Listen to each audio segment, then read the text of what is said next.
سڵاوتان لێبێ بەڕێزان جارێکتر لەگەڵتانم بۆ وەرگرتنی پەیوەندەکانتان لەسەر تەوەیەکتری بەنامەکەی خۆتان مایکی خەڵک.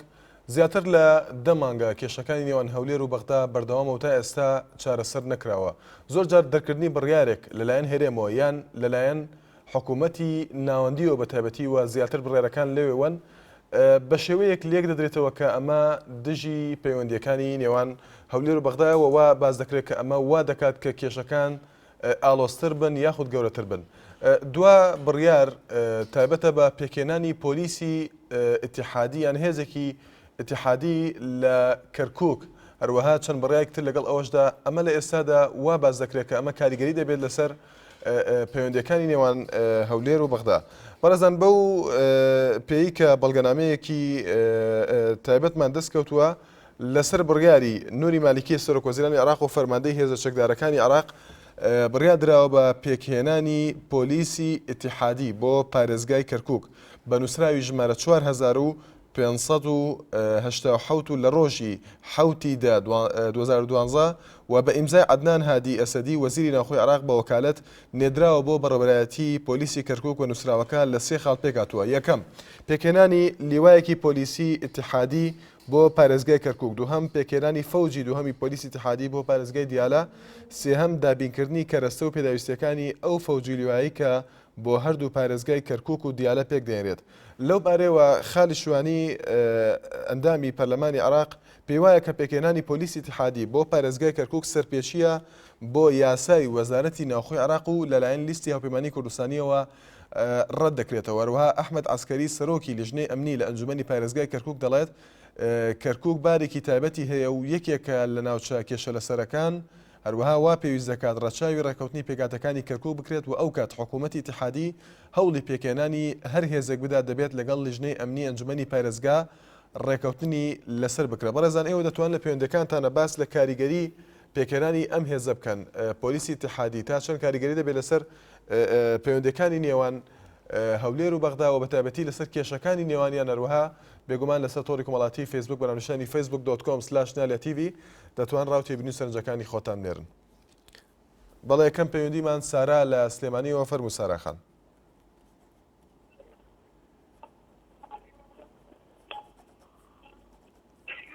ساراخان لە سلێمانیەوە.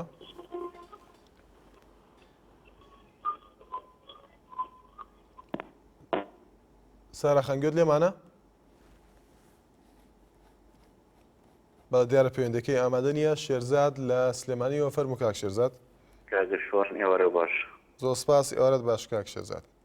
کاگەشوان هیوادارم ئەم میلەتی خۆمان تێبگات هەموو دروستکردنیشی لیوای ناوەندی ئۆپراسیۆنی ناوەندی شیشی ناوەندی ئەو خەڵک سەربەستە، بەس بیرکردنەوەیەک هەیە کە نوری مالیشی بیری لێکاتەوە ئەم هێزانە کە هەمووی دروستەکرێ هیچی بۆ مەسلحەتی میلەتی کورد نییە، تەنیا بۆ سەرکوتکردنی میلەتی کوردە. لەم چەند ڕۆژەی ڕابردووە کە ڕۆژی چەژم بوو هەمومان بینیمان لە بەغا و شارەکانی کە چەند تەقینەوە کرا زیاد لە 30 کەس کوژرا. ئایا ئەگەر ئەو نەبەتەنگ ئاشتی و ئارامی کەرکووکەوەیە بۆ ناچێ ناوچەکانی خۆی بپارێزێ لە دەست ئەو تیرۆریستانەی کە تەقینەوە ئەکەن؟ کەرکووک پێویستی پێوەی بەوە نییە کاکە ئۆپراسیۆنی دیجلە و نازانن چی بۆ دروست کرێ،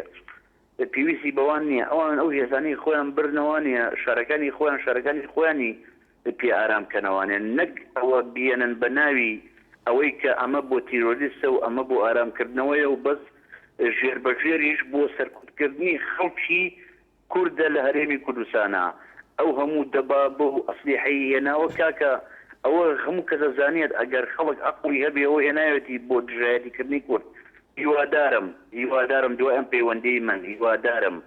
خەڵکی ئێمە باز لەوە نەکا سەرۆکەکەی وایە ئێمە سەرۆکێکمان هەیە وەڵڵا ڕۆحە وەڵڵی سەرۆکێکمان هەیە کەزنی دیریش جەنابی سەرۆکی ئێمە جەنابی گەمەسوودە بڕێزمان جەلالە. ئەمانە هیوادارم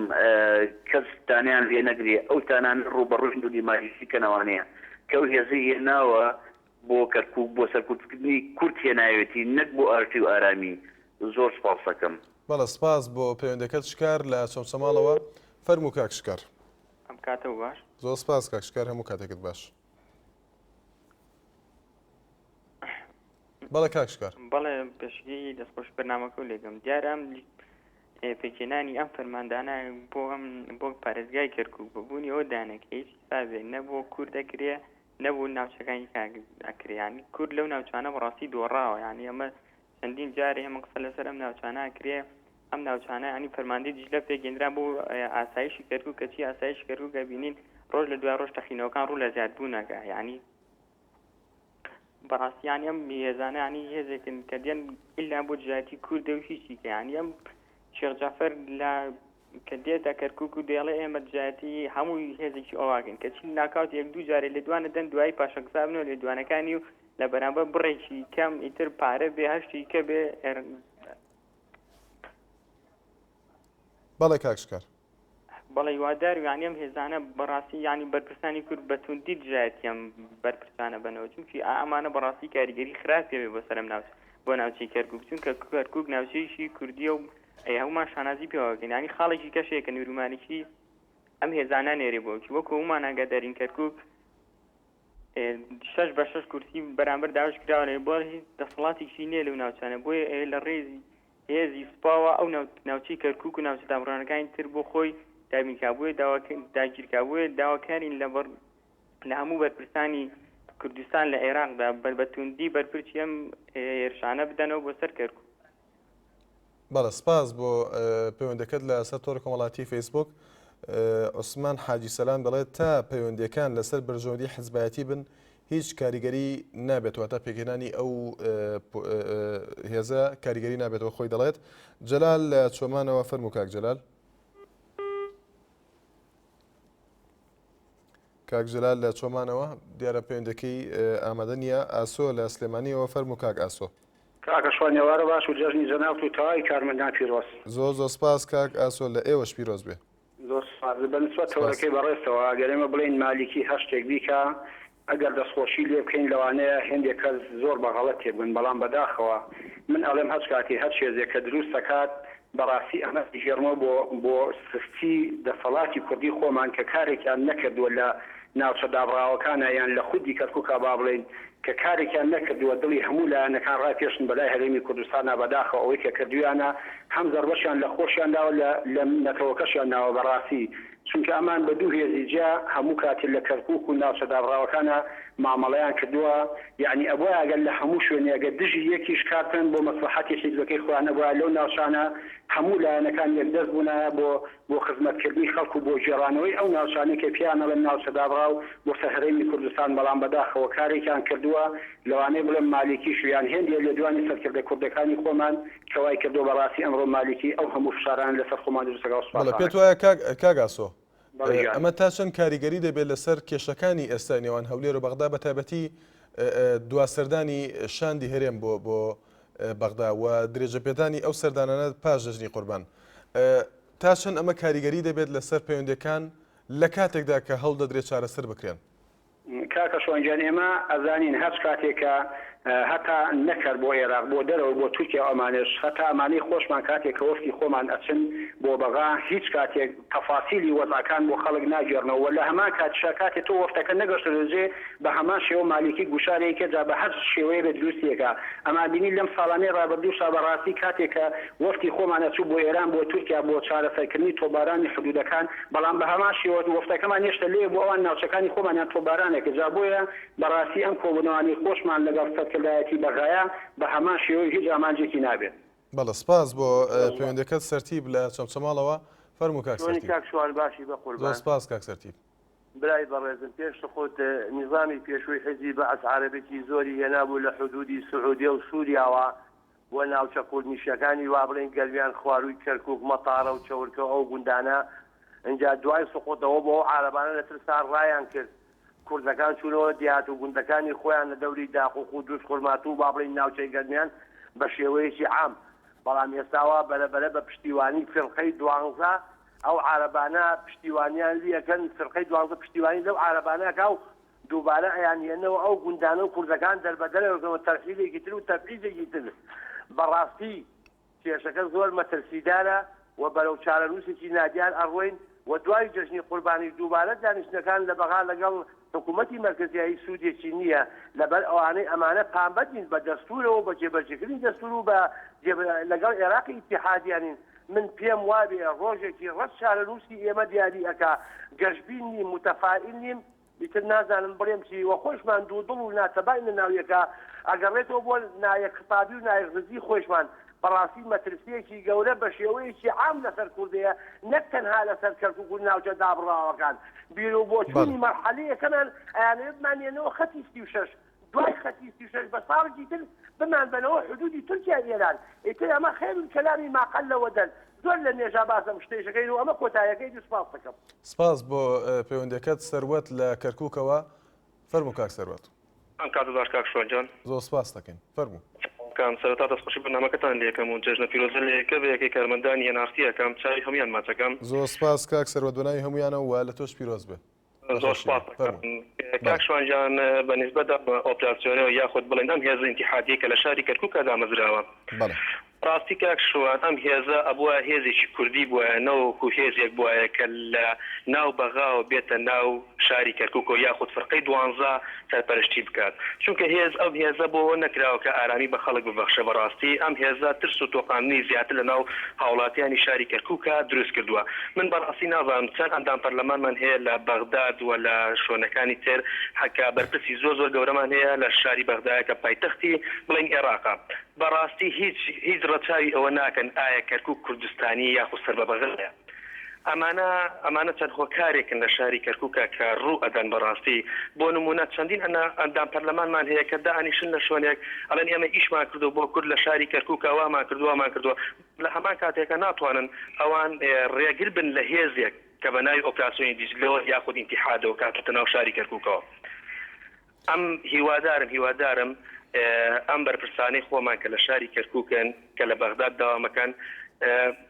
بەرهەوستەیەکیان هەبێ بەڕاستی بۆ ئەم شتانە. زۆر باشە کاک سەروەت جەناب لە کەرکووکەوە پەیوەندیەکەی زۆر جار لە حاڵەتێکی ئاوە لە دەرکردنی بڕیارێکی ئاوە و دروستبوونی گەرژیەک باس لەوە دەکرێت کە لایەنە سیاسی کوردەکان بە شێوەیەکی باش مامەڵەیان کردووە و زۆر جار هەر لەم بەرنامەیەدا پەیوەندیەکەن باس لەوە دەکەن کە دەبێت بە شێوازێکی تند مامەڵە لەگەڵ بەغدا بکرێت بەڵام هەندێک جار ڕەخنە دەگیرێتەوەی سیاسەتی لایەنە سیاسی کوردەکان باشنەوە هەر بۆ نمونە بۆی قسەی خۆمان نەبێ ئاودێر میرزا دەڵێت هەڵەی سیاسی خۆمانە ئێستا هەموو جۆرە هێزێک دروست دەکەن بۆ جیاتی کورد تا چەند پێ وایە هەڵەی سیاسی لایەنە سیاسەکانە وای کردووە کە بڕیاری ئەوە دەربکرێیان تەنها جیاتیکردنێکی بەغدایە بۆ هەرێمی کوردستان. بەڵێ کاگە شوانجا من لەگەڵ ئەو قسەیە بەڕاستی ئەم هێزە سیاسیانی خۆمان یاخود بڵێ ئەم بەم پرسانی خۆمان هەر هەمویان خاڵەکانی بەغداد جێبەجێ دەکەن نەوەکو ئێمە لە هەرێمی کوردستان کاکە لەخوا بەزیاد بێ ئەندام پەرلەمانمان هەیە سەرۆک هەرێممان هەیە هەموو شتێکمان هەیە بەڕاستی بۆ نمونە ئەوان هێزێکێنن ناو شاری کەرکووکەوە کە بە سیاسەتی ئەوان ئەجوڵێنەوە ئەم بەرپرسانی خۆمان با حکوومەتی هەرێمی کوردستانیش دوولی وافرەداتە ناو کەرکووکەوە بۆ ئەوەی کە ئەم ترس و تۆقاندنەی ناو خەڵک نەمێنێ بەڕاستی. زۆر باشە سپاس بۆ کاک سەروەت لە کەرکووکەوە ڕێبین لە هەولێرەوە فەرموو کاک ڕێبین. کاک ڕێبین لە هەولێرەوە بەڵێ پەیوەندەکەی پشراوە دەچنە لای کاک عەبدوڵڵا لە ڕانیەوە فەرموو کاک عەبدوڵڵا. کاک شوانجان باشی زۆر سپاس کاک عەبدوڵڵا فەرموو. براجان سەبارەت بەم هێزەی کە ئێستا حکوومەتی بەغدا ئەوێ بێنی بۆ شاری کەرکووک ئەمە تەنها بۆ چاوسورکردنەوەی بە تایبەتی گەلی کووردا ئەمانە هەر کاتێک کە گەلی کورداوای مافێکی خۆی ڕەوایانەکەن ئەوان لەلایەکەوە شتێک ئەو ڕژێن و بۆەوەی گەلی کورد و هێزی کوردی ئاڵۆز دێ بەلای ئەو قەیرانەوە و داوا لە سەرکردایەتی هەرێم و حیزبە کوردەکانەکەم بە تایبەتی یەکێتی پارتی سات تاکە قەڵغان کە هەیان بێ بۆ بەرپرسدانەوەی حکوومەتی بەغدا هێزی پێشمەرگەیە ولو من بەرەوە داوایان لێ ئەەکەم لە حکوومەتی هەرێمی کوردستان کە بوار بە هێزی پێشمەرگە بدەن لە ڕووی چەک و پێداویستی بۆ جوندیەکی بەغدا موچەی زیاترە لە ئێمە کە تاکە هێز کە هەبێ بۆ بەربەنگرەوەی دوشمنانی کورد هێزی پێشمەرگەیە بەڕاستی یعنی هێزی پێشمەرگە زۆر مەحرومە لەلایەن زۆر شتەوە من وەکو پێشمەرگە قسە ئەەکەم داوا ئەەکەم کەوا حکوومەتی کوردی حیزبە دەسەڵاتدارەکان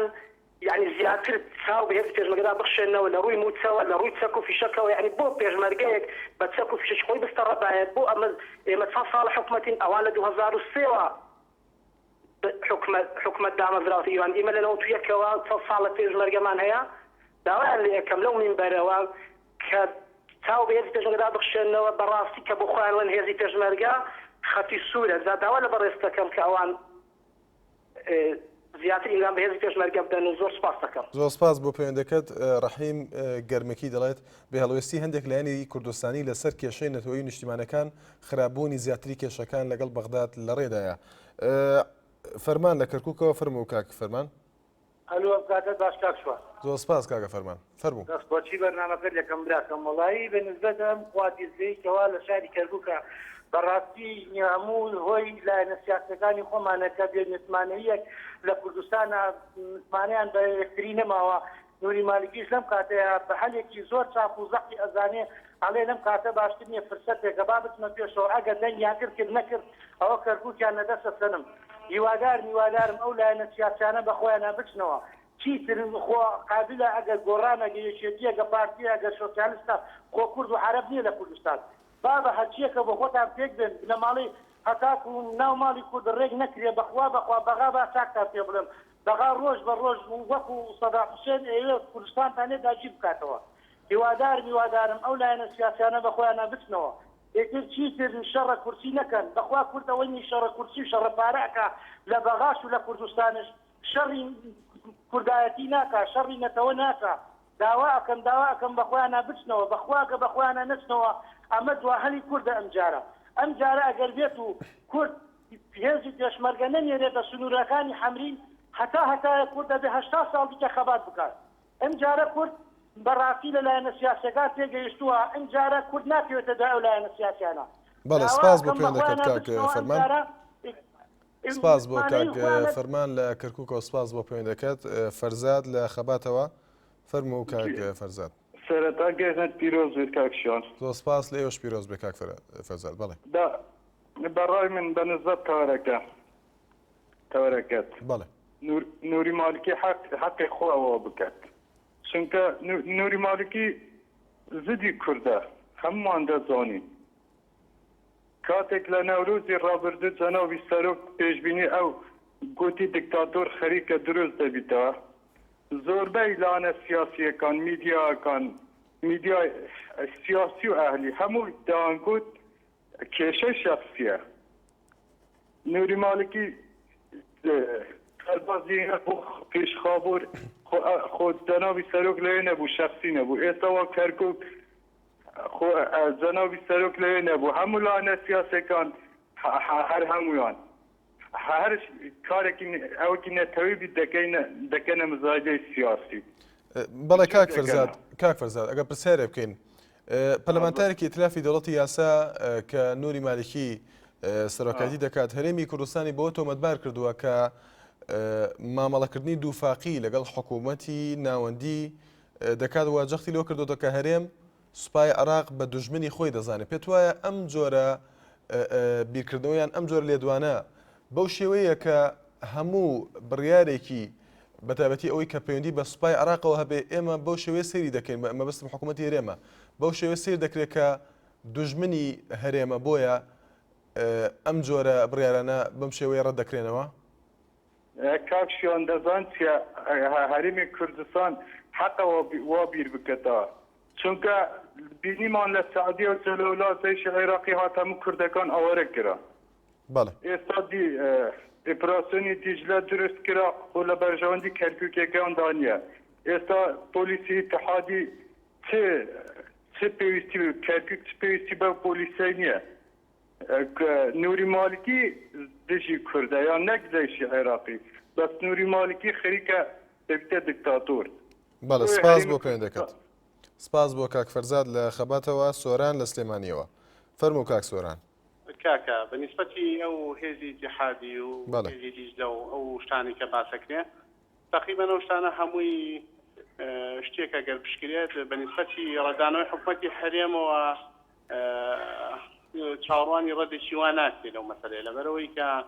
ئێستا مەسوولە کوردەکان لە بەغا و لە هەرێم خەریکی بلەکڕین و ئوتێل و تەرتیبات و ئەو شتانە غێری ئەو شتانە بڵێ ناگان لە وەزعی ئەو شتانە نێوانە تقریبا ئەوەی کە مابێت تۆزێ لە کەرکووکە هەیە خۆکو بیداتی انتفاضەکەینەوە یەکی خۆمانە خەڵکێکە تێنەگەیشتووە لە کورد و لە حکوومەت و دەوشتانە ئەگەڕاوی شتێکەکە تاکید بن عنی هیچ جۆرە ئیلتیزامێکی وەتەنی نییە خەڵک هەمووی بیدە لە سوێکیا بە کە حکوومەت عێراق ئەوە نقطەیەکی زۆعفە لای حکوومەتی یاسای بەغا هێنانی حکوومەتی ئێران و پێشتریش کە ئەو شتانە کراوە لەلایەن هەردوو حیزبەوە ئەمە شتێکی زۆر ئەوە نییە کە بڵێ ئیشی پێ بکرێ و کە شتێک بۆ کوینێکی ئەوەمان بێتەوە کە وەکو ئیلتیزاماتێکی نەتەوەیی بە بۆچوونی من هیچ ئیلتیزاماتێکی نەتەوەیی نەماوەی کە ماوەتە تۆزێ لای ئەو برادرانی کەرکووک ماوە لای ئەوانیش چەند ساڵی کە نامێنێت و زۆر سپاس بەڵێ سپاس بۆ کاکسۆران لە سلێمانیەوە لە سەر فەیسبوک پەڕێک بە ناوی قازی محەممەدەوە دەڵێت ناکۆکیەکانی نێوان بەغدا و هەرێم ئەوەندە قوڵ بۆتەوە کە ڕەنگە پێکێنانی هەر هێزێک لەم بارودۆخەدا کاردانەوەی نێگەتیڤی هەبێت نەک پۆزتیڤ چونکە هیچ کام لە بەغدا و هەرێم باوەڕیان بە دوالیزم نییە هەروەها یوسف سا دەڵێت ئێمە تا یەک نەگرین هەموو لایەک بە ئاسانی پەلامارمان دەدەن نیوان ئیسماعیل دەڵێت مالکی بە بەرنامە کار دەکات بۆ ئەوەی کەرکووک لە بندستی کورد دەربێنێت هەر هەلێکی بۆ ڕێکەوێت پەلاماری کوردستان دەدات دەبێت هەموو هێزە کوردستانەکان خۆیان بۆ ئەم تەگەرەیە ئامادە بکەن بە تایبەتی حکوومەت باوکی هێمن لە سلێمانیەوە فەرموو باوکی هێمن ئەم کاتێ باش زۆر سپاس هەموو کاتێکت باش باوکی هێمن کاکە براجان منەمێ بەم گەلی کورد بە هەمووی بڵێن بە ڕەش و سپی و قاوەیەوە کە ئەوانەی تەمەنیان زۆرە و ساڵی 63یان بەبیریەت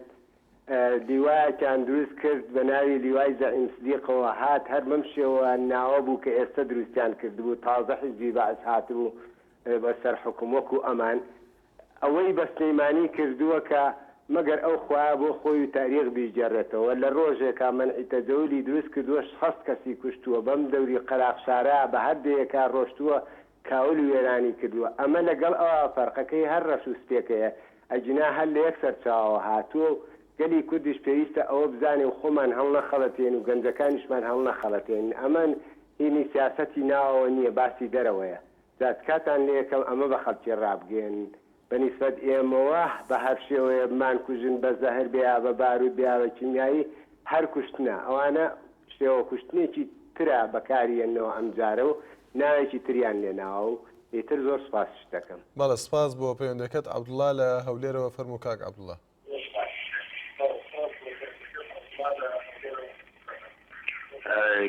السلام عليكم.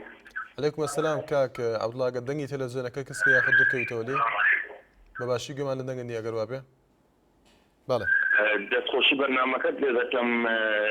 بالنسبه لوركاد ايش وقتي ما ملتي كورد لا سياسي كان دبي مالي كورد يكفى انه همو يعني يقدر انه رسالي هو كان كاما همو ما كورد انه براسي ما دبي بهمو لا كان مانو دبي حول مدري هيك كتك وك شير نتن غدر لفرد بكاتو استعمالي شي امان دي كركوكا امان دي كركوكا ولا كركوك بيتنا وكركوك وكل بتوقينيتن بله براسي امان دي مش دبي يقبلوا كيقدي بمنو نتوان هيك من براسي مالك بدوش من الظالم بەڵێ سپاس بۆ پەیوەندەکەت دلێر لە سلێمانیەوە فەرموو کاک دلێر کاگەجان کاتێ باش زۆر سپاس کاک دلێر کاگەجان بەنسبەت تەوەری بەرنامەکەتەوە ئۆپەراسیۆنی دیجلا دیارە ئەمە لە خواسی مالیکیەوە هاتووە لەسەر بڕیاری ئەو دراوە بەزەوەی منەمەوێ قسەی لەسەر بکەم زیاتر بۆ خەڵکی خۆمانە بۆ خەڵکی کوردستانی خۆمان هەندێک کەس قساکاڵێ سەرکردایەتی کورد هەڵوێستی نەبووە من يعني باشكرا ديارك اما اصل اساسي نيو رازنيا سكداتي كنت بتايبتي جنابي سروك مسعود بارزاني هر زور زوبو وتي هەڵوێستی مالیکی هەڵوێستێکی دیکتاتۆرانەی و بەرەو دیکتاتۆریە دەچێت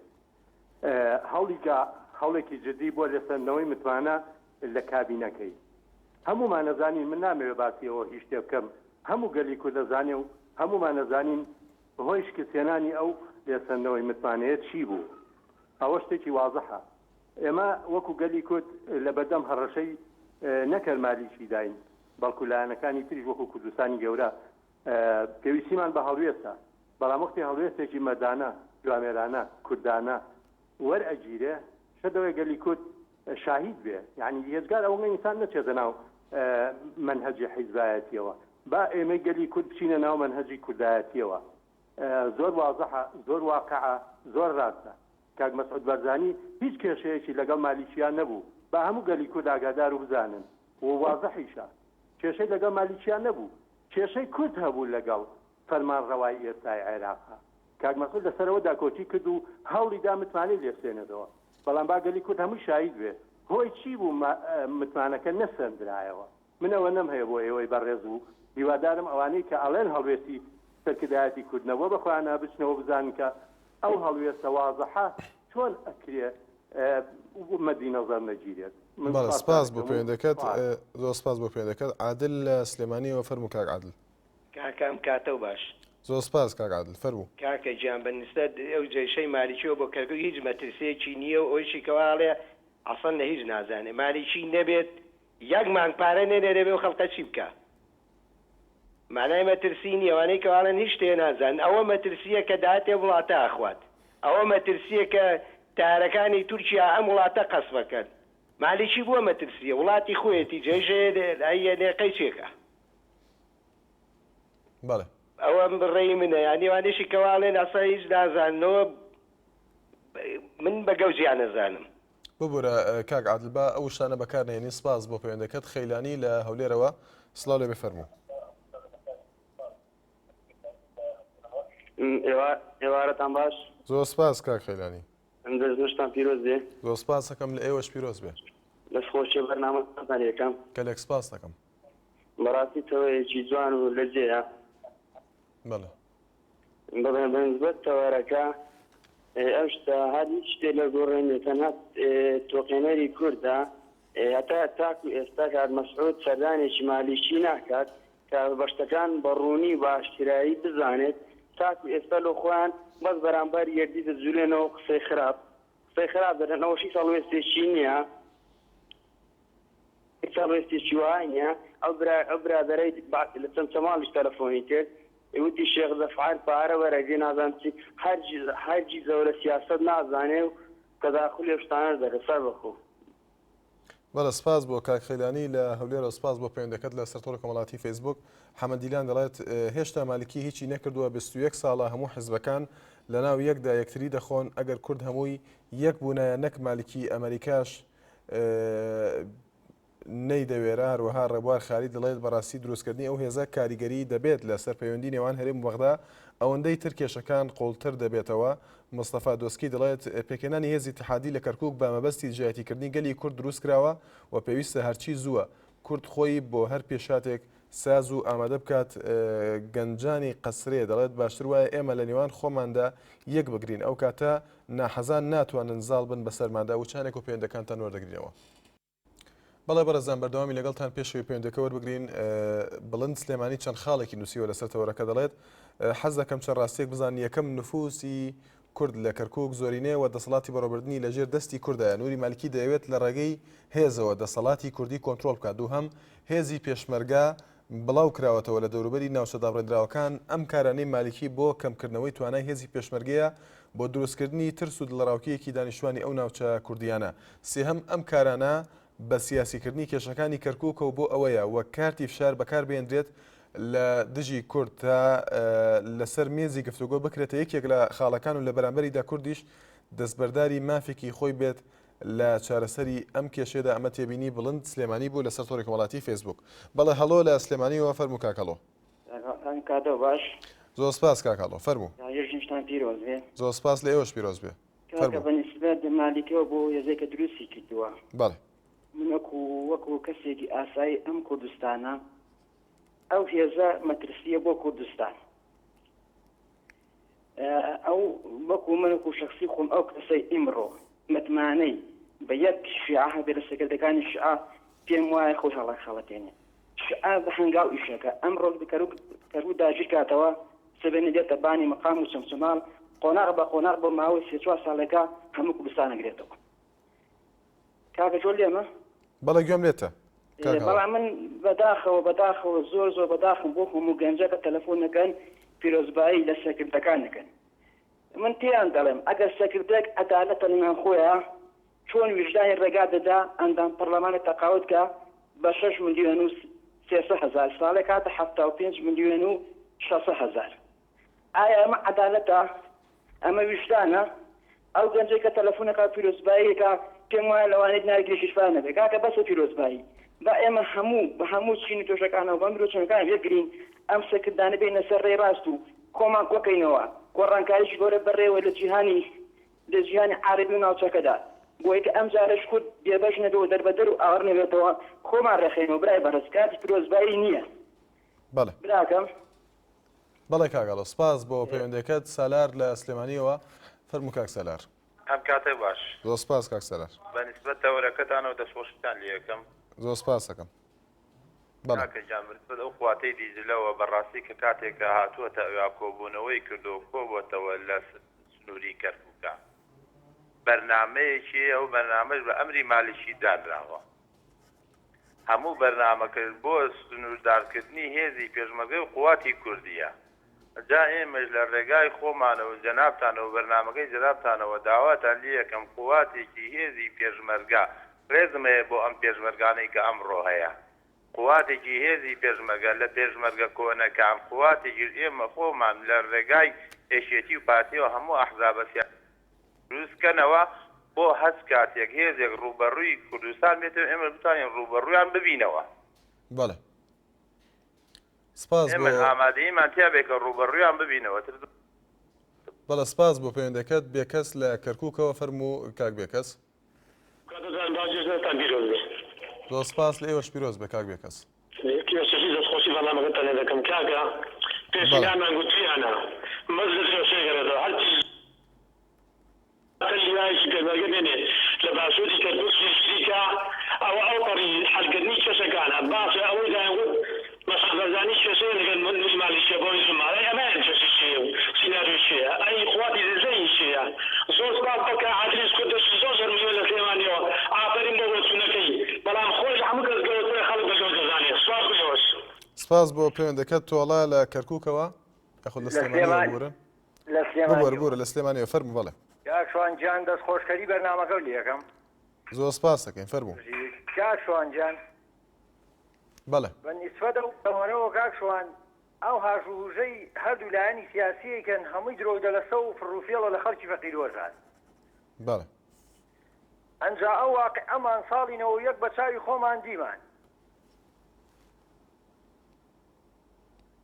بەڵێ کاکتۆڵە فەقیرۆژاریان بە کوژا و خۆیان بەرپرسەکان ڕایان کرد و بەرەو ئێران و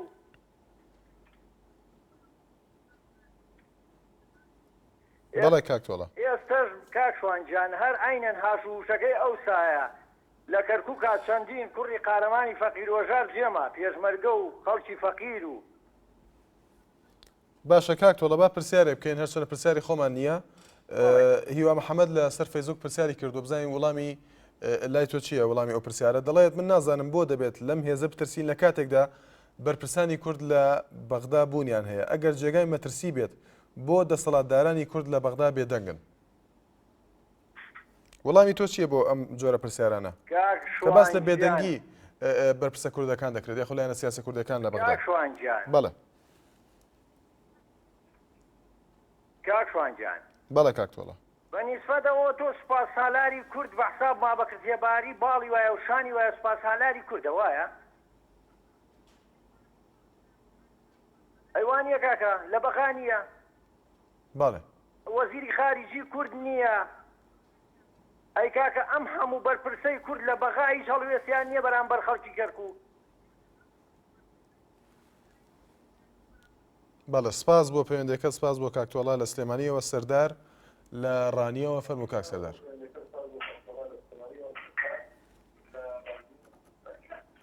ئەم کاتتان باش زۆر سپاس کاک سەردار هەموو کاتێکت باش دەستخۆشیان بەرنامەتان لێکەم زۆر سپاس دەکەین بەڵێ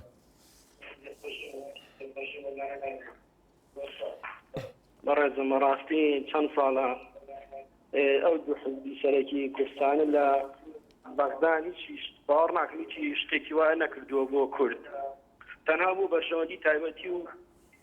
ئەو شتانە بووە لە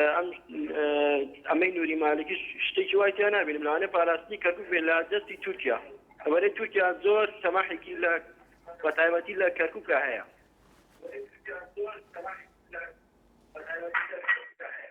زۆر سپاس بەڵێ سپاس بۆ پەیوەندەکەت عەزیز لە هەولێرەوە فەرموو کاک عەزیز کاتە باش کاک سوار زۆر سپاس کاک عەزیز جێژنە پیرۆزتان هەیە دەکەم زۆر سپاس لە ئێوەش پیرۆز بێ ئۆڵای کاکەوەن ئەمن دەرێم ئەم سەرۆ چێرم کێشەکانی ئەم کێشەکانی ناوە ئێستاش وەفت کرد بەنێستە بەغدا بەڵێ باشە بۆ ئەرگەوادی تاڵبانی هیچی تێ لە بەغدای باشە لۆ ئەوی جواب نهات بەدەستە کوتیدارش عەرەشیشی دەخۆ بەداخەوە هەرچەنە هەندێک لە پەیوەندەکان ئەو قسانەی کە دەیکەن بە ڕێزانگوزاش لە ڕای خۆیان دەکا بەڵام هیوادارم نەچینە هەندێک تایبەتمەندی کەسانەوە یاخۆت باسکردنی هەندێک لایەن بە شێوەیە کە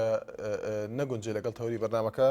کاک عەزیز قسەی خۆی کردووە پەیوەندی کرد بەڵێ سەردار لە سلێمانیەوە فەرموو کاک سەردار ئەم کاتە باش زۆر سپاس کاک سەردار دەستخۆشی بەرنامەکە لێ یەکەم زۆر سپاس دەکەین بەنسبەت تەوەرەکەیشتەوە بنەڵم عقڵیەتی نوری مالکی لە عقڵیەتی سەدام حوسێن زۆر خراپترە ئەگە هەر هەمومان پشتگیری سەرۆک مەسعود بەرزانیکەین مالکی ناتوانێت بە هیچ شێوەیە چەنگی خواتێنەوە شەژەمەی کەش بێنە ناتوانێت کەرکوب بگرێت بەس هەندێک خەڵک تەلەفۆنەکەن ئەڵێ نازانم کورد گەوجە ئەوەی کە ئەڵێ کورد گەوجە خۆی گەوجی کوڕی گەوجە کاک سەردار با نەبێتە ئەوەی کە تۆ وەڵامی ئەو دەیتەوە بە جنێوێک کە ئەو ئێمە ڕێگەمان نەدا ئەو قسەیە بکە سپاس بۆ پەیوەندەکەت ئەحمەد لە سلێمانیەوە فەرموو کاک ئەحمەد کاکە گیانم کاتت باش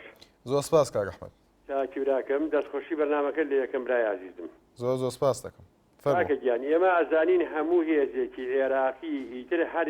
هێزێک بێ کە بێتە ناوچەدا بڕێنراوەکانی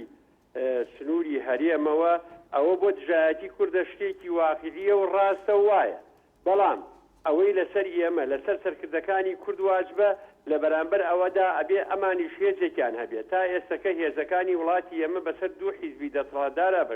دابەشکراون نەک هێزی کوردی نیەن ئەو هێزانەی ئێمە هەمانە بۆ بەرامبەر هێزەکانی ئەوان مامۆستاگیان هێزی کوردی نییە هێزی نیشتمانی ئێمە نییە هێزی دوو حیزبە دەسەڵاتدارەکەیە بۆیە پێویستەکە ئێمە لە بەرامبەر هێزەکانی ئەوانە ئێماش هێزێکی نیشتمانی تۆکمەی یەکگرتومان هەبێت بۆچی سەرکردەکانی ئێمە ئەوە نازانن بۆچی هەموو میلەتی کورد نازانێ ئەوەی لە کەرکووکە کرێ ئەوەی لە خانەقی نەکرێ ئەوەی لە منتیقەی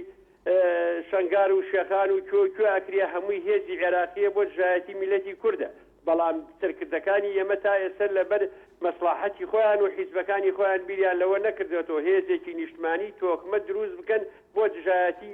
ئەو هێزانەی عێراقی سپاسانێک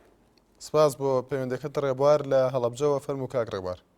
ئەم کاتە باش کاکوان زۆر سپاس هەموو کاتێکت باش کاک ڕێبوار فەرموو جەژنی ڕەمەزان جەژنی قوربان لە هەمووتان پیرۆز بێ و زۆر سپاس دەکەین لە تۆش پیرۆز بەرنامەکە زۆر سپاس بەنای هەموویانەوە من لە ئەو برادەرەی کە تەلەفۆنێکی سەبارەت بە سەر کۆماری عێراقیان سەرۆکی هەرێمی کوردستان بەڕاستیەوە شتێکی گوناحە قسەوتن بۆ پیاوانە ئێمە ئەبێ دەستخێنە دەستێک و هەمومان بە یەک دەست و بە یەک توانە ئەم هێزەی مالیکی دوورخێنەوە لە خۆمان چونکم بەڕاستی مالیکی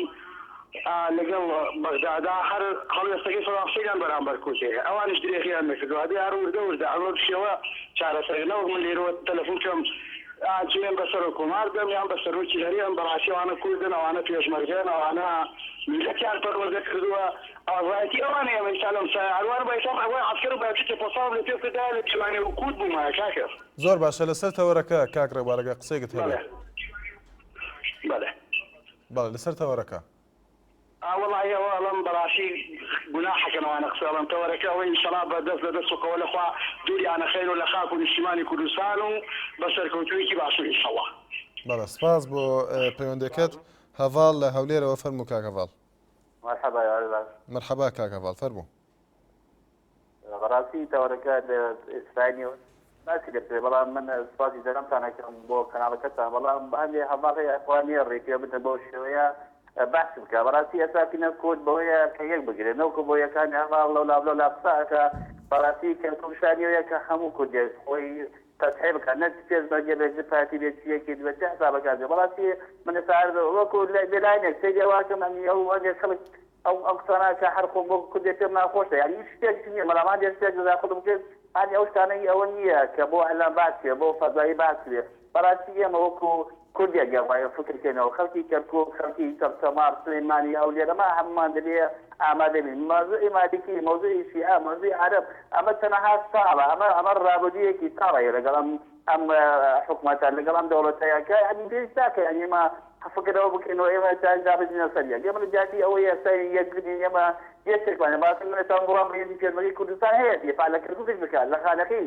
ئیسپاتی بوون لە زەمانی ئیسپات بوو ئێستاش هەنیان ئافاڵ ێرەی مەقسەدکە ئەوانە ئاگانیان نییە کە هێزی پێشمەرگە لەکوێیە نازانێ هێز پێشمەرگە کوێیە هەنیان دەکەم پرسیار لەوە هەواڵە بکەم کە تەلەفۆن بەداتانەکە ئەزانی ئێستا هێزی پێشمەرگە لەکوێیە بەڵام من هەواڵەتێک ئەزانم بەڵام هەیبە یعنی من داوای یەودیش لە برادراناکرد مەخوای موقفێکی کوردان بدەنەوەکو بەڵێ کاکەڤاڵ بەڵێ سپاس بۆ پەیوەندەکە سپاس بۆ کاکەڤاڵ لە هەولێرەوە دوا پەیوەندیمان سەلام لە سلێمانی فەرموو کاک سەلام کاک سەلام لە سلێمانی ئەم کاتت باش زۆر سپاس هەموو کاتێکت باش فەرموو پیرۆزبایی جەژنی ڕەمەزان قوربانی لێ دەکەم زۆر سپاس کاک سەلام لە ئێوەش پیرۆزبایی برادەرەکانێ بەنسبەت ئەم تەوەرەی ئینشەوتان بنسبە هێزی پێشمەرگەی کوردستانەوە هێزی پێشمەرگەی کوردستان دایمە ئامادە و ئامادە باشە لە هەر وەختێکا سەرکردایەتی کورد و من وەکو پێشمەرگەی یەکێتی نیشتیمانی کوردستان ئامادەم ئێستاش و لە جارات چۆن زیاتر بە گروپێکەوە بە ئەمری سەرکردایەتی حیزبەکەم و سەرکردایەتیم خوێنی خۆم لە پێناوی خاکی نیشتیمانەکەما بکەم بەڵام چەند برادەرێک چەند قسەیەکەکەن قسەکانیان یعنی ئەبێ بزانن چی ئەڵێن لە بەرنامەکە چکە ئێمە بەرنامەکە مێژووی نەتەوەی کورد مێژوویەکی قوڵی هەیە ئێمە ئەمڕۆ لە منافەسەیەکان باسی هەواڵ مامزەلال سیاسەتێکی جیرانی هەیە سیاسەتێک هەیە ڕق و حەقد و قین لە دڵیان نییە ئەزانێت چۆن سیاسەت لەگەڵ نەیارەکانەکە لەگەڵ دژمنانەکە لەگەڵ دۆستانی حکومەتەکەمانەکە میلەتەکەمانەکە ئێمە بۆ بعضە کەسێ مقایەزە بەسەر میلەتەکەمانەوەکەیان بعضە قسەیەکی سیستەر بەخۆ ئەکات ئەگەر ئامادەیە فەرمو ئەوە هێز بنێرە ناوچە دابراوەکان مێڵە هێزی دیجلە بێتە ناوە لە خانەقینە کە بۆ میسالە نمونە یەکێتی نیشتیمانی کوردستان لە خانەقینە وەکو حکومەتی هەرێم پێشی لە جێشێکی حکومەتی فیدراڵ کرد نەی هێش هەنگاگرت ئەو بوو پاشەکشەشیان پێگرت ئێستاش هەر وەختێ سەرکردایەتی یەکێتی نیشتیمانی کوردستان وەکو پێشمەرگەی ئامادەین خوێنی خۆمان لە پێش هەموو کەسێکەوە بەخستکەین و کەسیش نەتوانێم بەڵێ کاک سەلام لە سلێمانی لەبەر تەواوبوونی کاتی بەرنامەکە سپاس بۆ پەیوەندەکەت سپاس بۆ پەیوەندەکە کە دوا پەیوەندیمان بۆ لەسەر کۆمەڵاتی فێسبوک شاهەوە ئەبوبەکر دەڵێت پێکاتەی هێزی دیجلە یاخود مەبەستی پێکێنانی هێزی دیجلە و ئەتیحادی بۆ جیاتیکردنی گەلی کورد هەروەها کاوان کەریم دەڵێت دروستکردنی ئەم هێزانە هیچ زیانی بۆ گەلی کورد و کوردستان نییە بڕوا نەجات دەڵێت کێشەکانی نێوان هەولێر و بەغدا پەیوەندی بە پارەوە هەیە هەر جۆرە پارەیەک بێت سەرحەد خۆرانی دەڵێت ئەم هێزانە هەر دروست دەکرێت تا بەرپرسیارەتی بن یاخود بۆ ئەوەی ڕێگر بن لە گەڕانەوەی کەرکووک بۆ مەبەستن و سوێتی بەڕێزان سپێنێ لەم بەرنامەی خۆتان دەتوانن ئێوە هەڵسەنگاندن کەن بۆ خزمەتگوزاریەکانی لایەنە پەیوەندیارەکان لە ڕۆژانی جەژنی قورباندا هەمیشە لە جەژندا بن.